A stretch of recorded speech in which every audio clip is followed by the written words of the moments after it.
I've learnt that life can be changed in a matter of minutes. I've learnt that you should always leave loved ones with loving words, as it may be the last time you see them. I've learnt that either you control your attitude or it controls you.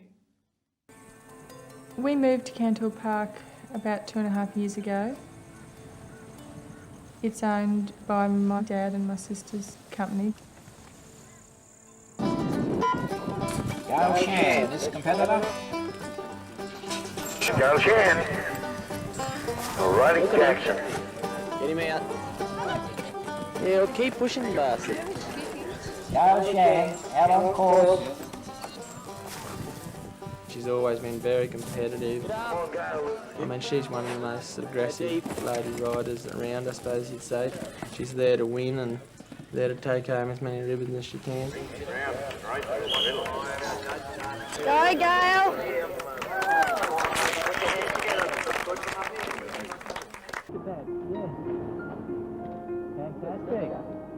Our wedding day did symbolise, everything. It was finally Mac and I coming together. Mac and Gail, you've declared before... Those vows that we said, no one could have possibly known what was 3 years down the track for us.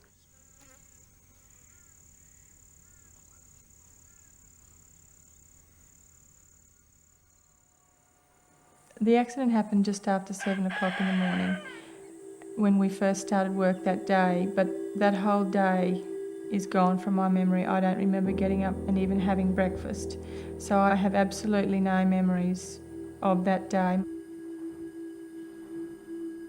When we came to Cantor Park, the fence had been started, a wooden fence around one side of the house.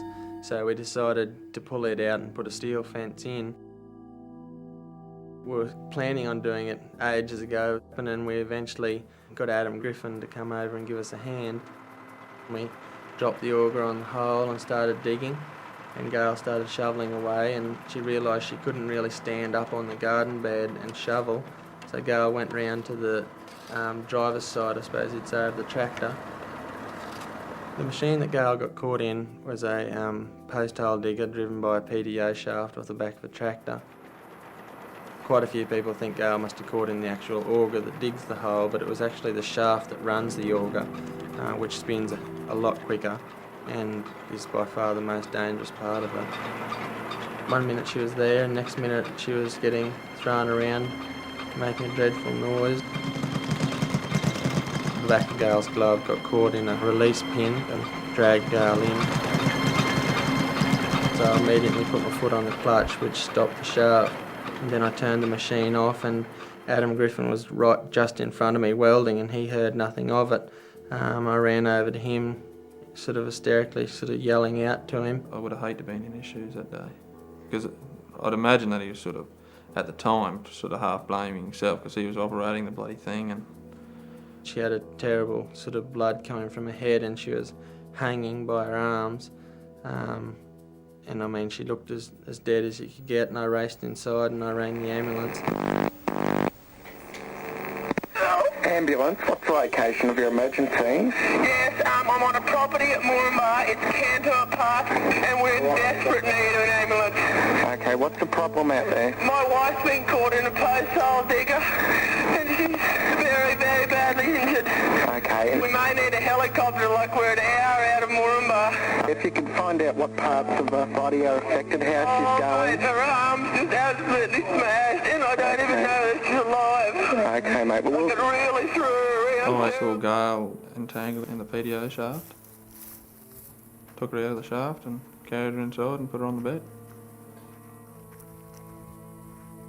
I didn't realise until halfway in that the arm was gone, The other arm was gone. Then I knew we were in real trouble. Okay, mate, we'll give you a call back. Adam came running in and took the phone from me. To see Who am I talking to? Mate, you got the ambulance service here? The helicopter out here. Okay, mate, We've lost a limb, we've lost a left arm, left arm, yeah. left a right arm. Mm-hmm. We've broken a left arm. Subsequent laceration to her head. Yeah. Is she still conscious at the moment? No, mate. I ran outside. I got halfway to the tractor and realised he'd got Gail out of the tractor. I actually followed her blood trail and found her on the spare bed.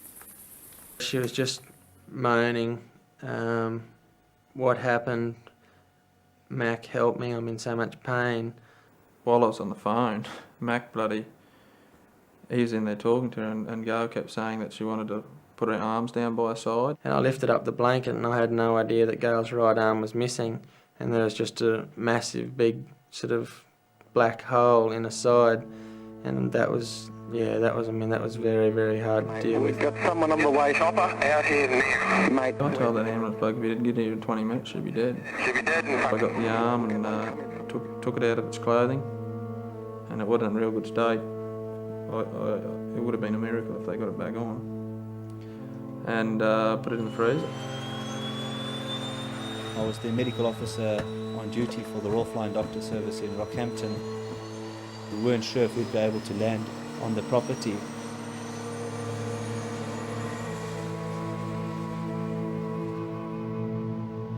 The helicopter rescue service from Mackay was activated and asked to respond to the property, as well as the Moranbah ambulance crew with the Moranbah doctor to respond.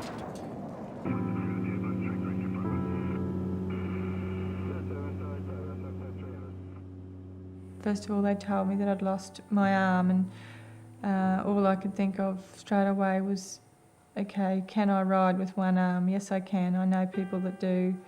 It'll just be difficult. When the doctors told us that the left arm was paralysed and, to their knowledge, irreparable, we were terrified of telling Gail because we thought she might not want to go on, may not want to live, not being able to do anything for herself.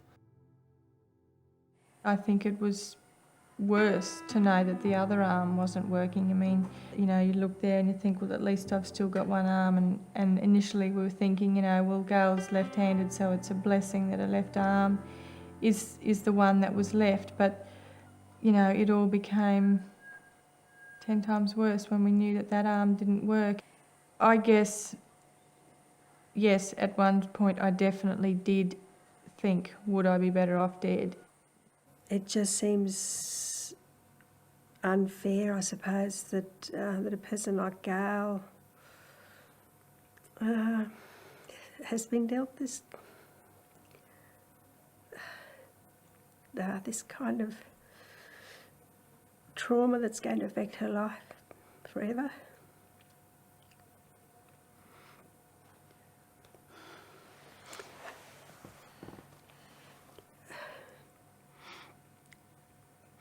But I guess with time, it will help.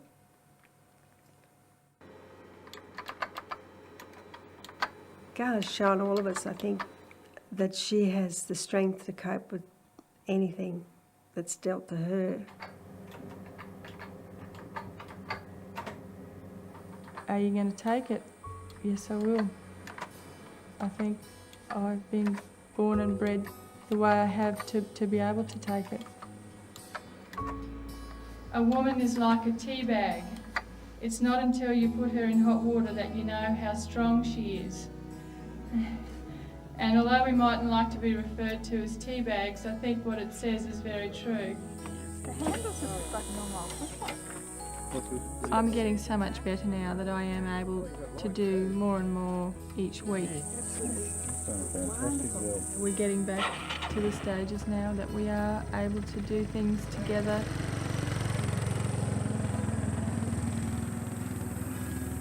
Mac is my strength. He's my strength to make me feel that I should stick around and continue to try and have a fulfilling life.